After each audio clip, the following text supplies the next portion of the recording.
प्यारे बच्चों, आज हम कैसे हैं आप? आज हम कराएंगे आपको रिवीजन प्रत्यावर्ती धारा का नीट 4 में। तो प्रत्यावर्ती धारा होती क्या है? ऐसी धारा जिसका परिणाम समय के साथ बदलता है। ठीक है, धनात्मक भी होता है, ऋणात्मक भी होता है, एक साइकिल कंप्लीट करती है। ये क्या कहलाती है? प्रत्यावर्ती धारा कहलाती है। इसमें ये अगर हम ये लेंगे तो ये धारा का शिखर मान है आई नोट। ठीक है, किसी इंस्टेंट पे धारा का मान क्या होगा? I is equal to I naught sine omega t. इस तरह वोल्टा का मान कितना होगा? V is equal to V naught sine omega t. ठीक है, धारा एक पूरे चक्र में इसका मान क्या होता है? पूरे चक्र के लिए एवरेज मान क्या होता है? 0 होता है। ठीक है, पर आधे चक्र के लिए होता है, ऋणात्मक चक्र के लिए और धनात्मक चक्र के लिए समान होता है। अब इसके बाद आते हैं हम इसमें वर्ग माध्य मूल मान।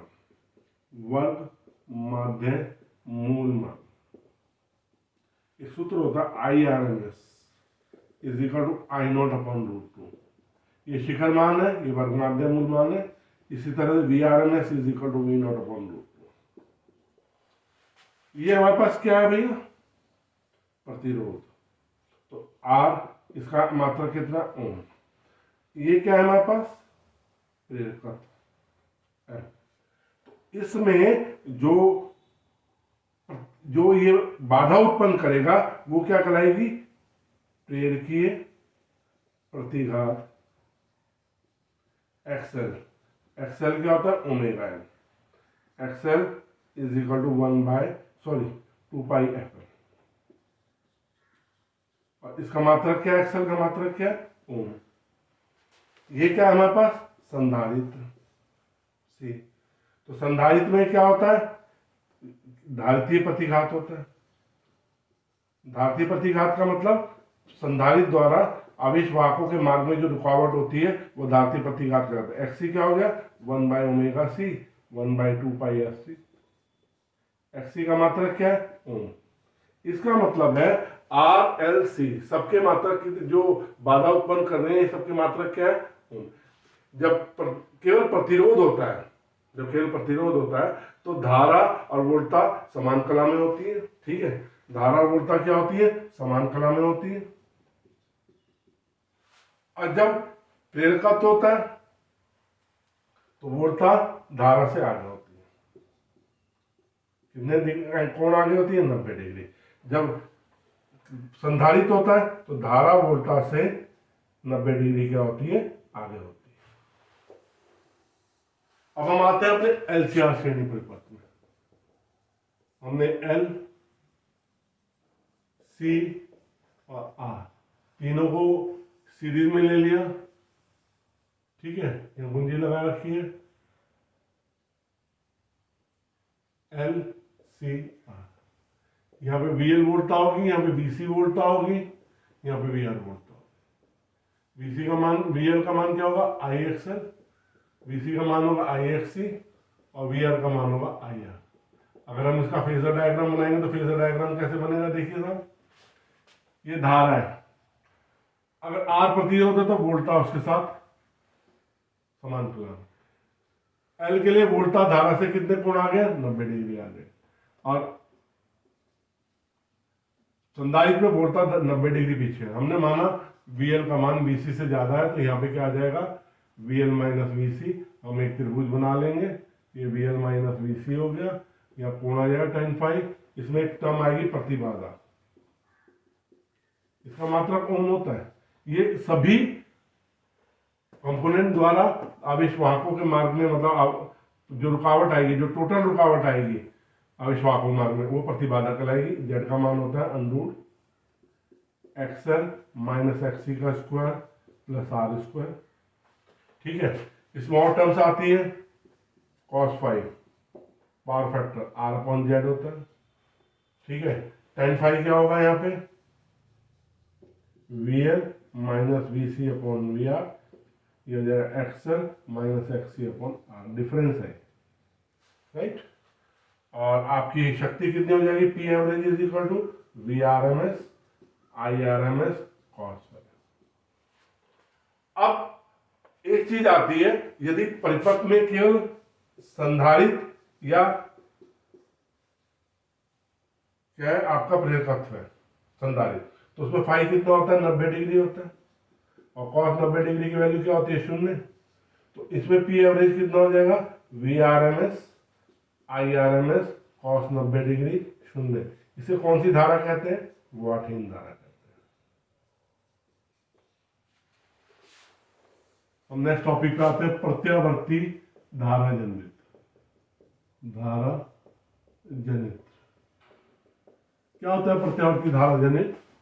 ये एक ऐसी युक्ति है जो यांत्रिक ऊर्जा को विद्युत ऊर्जा में बदलता है। इसके कौन से मुख्य भाग होते हैं? ये आर्मेचर।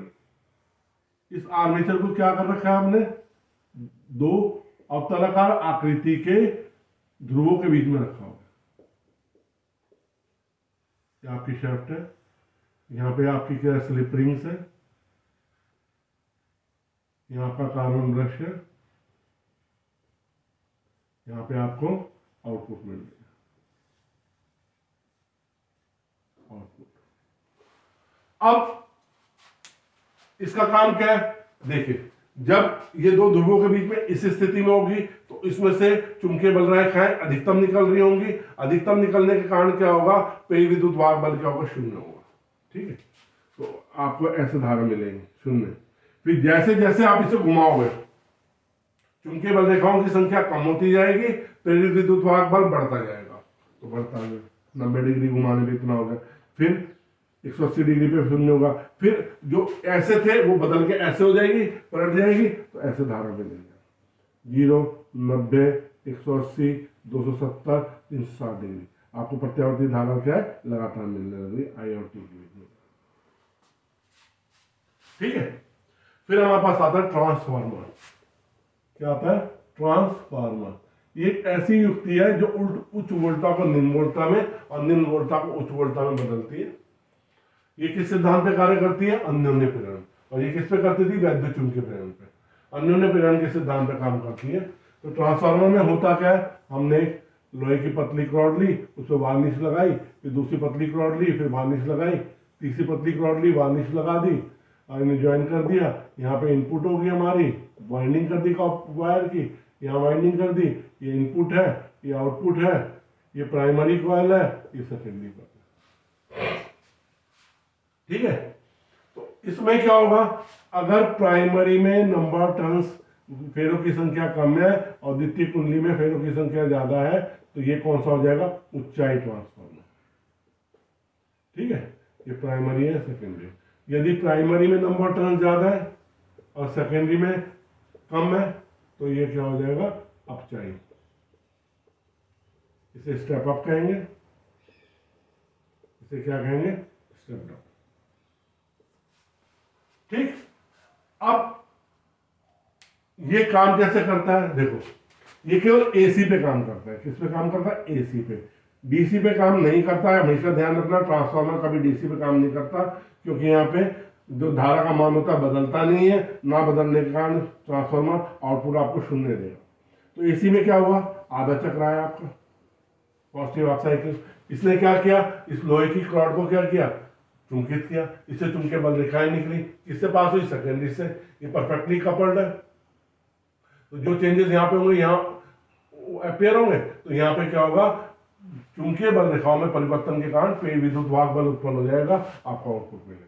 ठीक, अब नेगेटिव हाफ साइकिल में क्या है? ये भी चुंबकित हो जाएगा। अब चुंबकीय बल रेखाएं घट जाएंगी, चुंबकीय बल रेखाएं घटने में चुंबकीय फ्लक्स में परिवर्तन होगा, उसके कारण क्या होगा? प्रेरित विद्युत वाहक बल उत्पन्न होगा, तो आपको आउटपुट मिलेगी।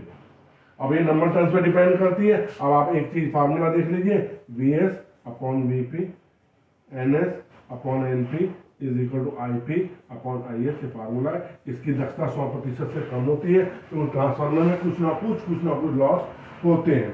ठीक है बच्चों, आप इसी तरह तैयारी करते रहे, मैं तैयारी करवाता रहूंगा। बहुत बहुत धन्यवाद।